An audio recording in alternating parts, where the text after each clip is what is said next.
السلام عليكم ورحمة الله وبركاته. ازيكم يا حبايبي؟ من كام يوم كده كنت بقرأ في تعليقات في الصفحة عندي على الفيسبوك لحاجة بوست كتبته كان عن الأزهر ويعني الدراسة والاي دي اتش دي حاجات كده. يعني وقفت قدام حوار بين اتنين يعني أمهات. الحوار ده خلاني أحس برعب بصراحة بجد والله من طريقة تفكير بعض الناس يعني في مجتمعاتنا. في بتشارك يعني الناس وجعها وبتقول إنها هتضطر تطلع ابنها الصغير من الازهر الشريف عشان موضوع الاي دي اتش تي، وكمان عشان يعني محفظه القران، المس بتاعه القران، المحفظه يعني كل شويه تقول لابنها يا فاشل، لحد ما الطفل حبيبي اتعقد وقال لامه انا كرهت القران وكرهت المدرسه وكرهت الحفظ وكرهت المدرسه.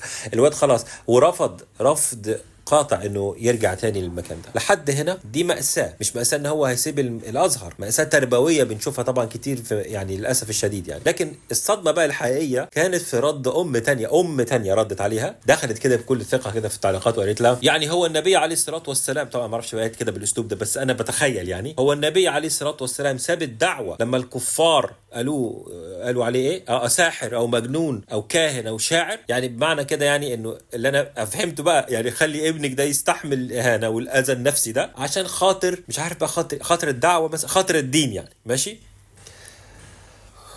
نفس عميق يا ناس. ماشي، طبعا انا خفيت الاسماء وكل حاجه لانه انا هدفي مش الشخص نفسه، يعني انا هدفي العقليه دي. العقليه دي على فكره منتشره، الناس تقول لي انت بترد لي اصلا دي ناس مالكش يعني دي حاجه بديهيه. لا والله العظيم دي موجوده، انا بكلم ناس كتير جدا، موجوده كتير يعني للاسف. دي خطيره جدا، العقليه دي خطيره وموجوده للاسف في بيوت كتير وباسم الدين، وبتدمر الدين نفسه في قلوب اغلى حاجه عندنا، قلوب ولادنا المستقبل. تعالوا بس لو سمحتوا كده يعني نفكك بس الكارثه دي بالمنطق والعلم والدين طبعا عشان نفهم احنا بنعمل ايه في ولادنا لما نحسسهم ان هم لازم يكونوا بلال بن رباح رضي الله عنه احد في مواقف زي دي كده. اولا يا حبايبي علميا، بس نبدا بالعلم، العلم والمنطق. طبعا الشريعه هنتكلم فيها. اللي حصل في التعليقات ده في حاجه شرعا وفي العلم اسمها القياس مع الفارق، قياس مع الفارق الشاسع. ده قياس باطل تماما طبعا. يعني ازاي عقلك يصور لك يعني اصلا انك تقارن بين النبي صلى الله عليه وسلم اللي هو راجل بالغ عليه الصلاه والسلام مؤيد بالوحي من فوق 7 سماوات، ربنا سبحانه وتعالى اصطفاه واصطفى قلبه عشان يتحمل اذى الكفار يعني وتبليغ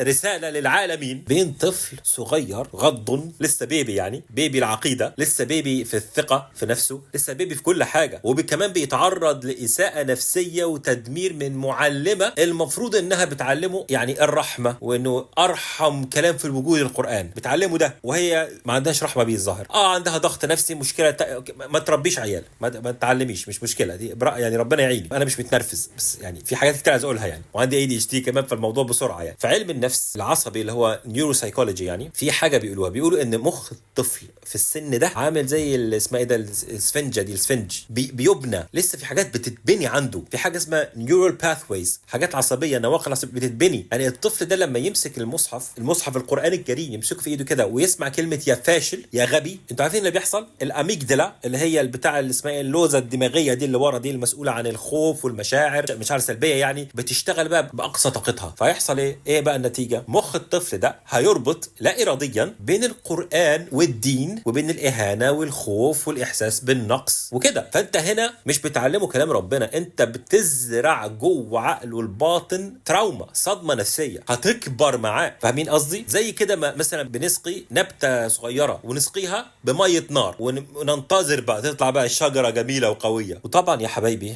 لما نيجي للدين بقى والنبي عليه الصلاة والسلام اللي انتوا طبعا اكيد فاهمين وعارفين ان هو رحمة للعالمين، وبعدين نيجي نستشهد بيه عشان نبرر القسوة، ده هو نفسه النبي صلى الله عليه وسلم جه للعالم ده عشان يهد القسوة دي، يعني رحمة للعالمين. وهو قال والحديث صحيح في صحيح مسلم انما بعثت رحمة. النبي صلى الله عليه وسلم كان بيصلي بالناس، والصلاة دي على فكرة عماد الدين يعني مش حاجة كده ولا يعني اي كلام، وسمع صوت طفل صغير بيبكي يعني في اخر المسجد كده، سمع طفل بيبكي. عمل ايه بقى النبي عليه الصلاه والسلام؟ خفف الصلاه، اثر في تلاوه القران، مش اثر تقصير يعني، قصدي يعني قرأ اقل يعني، اللي هو طبعا النبي صلى الله عليه وسلم عارف ان ده وحي من ربنا، قران مهم وكل حاجه. ليه؟ رحمه بالطفل ده، ورحمه كمان بقلب امه اللي واقفه تصلي وموجوعه على ابنها وبكاء ابنها وعياطه وكده. النبي عليه الصلاه والسلام ما راحش قال للام خلي ابنك يعيط ويستحمل عشان الصلاه، لا، الدين اللي بيخفف الصلاه عشان دمع الطفل مستحيل يبرر نكسر نفس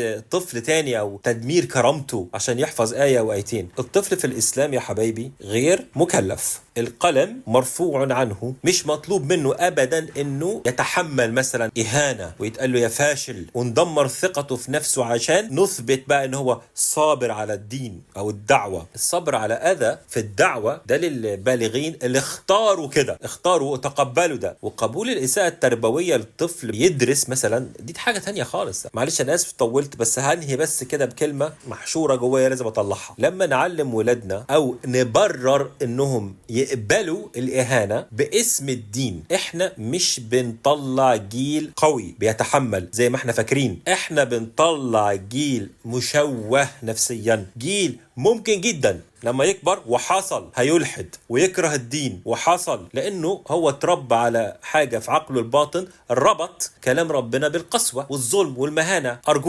ارجوكم راجعوا طريقه تفكيركم يا حبايبي. الدين رحمه، القرآن نزل عشان يحيي القلوب مش عشان يكسر نفسية أطفالنا. يعني أنا حماية، يعني الدين ده حماية نفسية للطفل على فكرة، حماية فطرية سليمة عشان يحب ربنا. دي أهم حاجة، إن هو يحب ربنا أهم مليون مرة من إنه يختم القرآن كله أو يحفظه وهو كاره نفسه وكاره اللي بيحفظه وكاره كل حاجة لها علاقة بالمصحف. ولا حول ولا قوة إلا بالله. دي أمانة والله هنسأل عنها قدام ربنا. وأمانة كمان إن حضرتك لو الفيديو ده فعلا عارف إن الناس محتاجة تسمعه، شيره الله يخليك واكتب وانشر والكلام ده، لانه الموضوع ده وجع قلبي لما شفت الكلام ده. ربنا يكرمكم، واسف جدا لو عليت صوتي او اتاثرت كده، لكن الموضوع بصراحه ده انا كده هادي يعني. بحبكم جدا في الله واشكركم على حسن الاستماع. نراكم ان شاء الله في الفيديو القادم. انا اخوكم انس، السلام عليكم ورحمه الله تعالى وبركاته.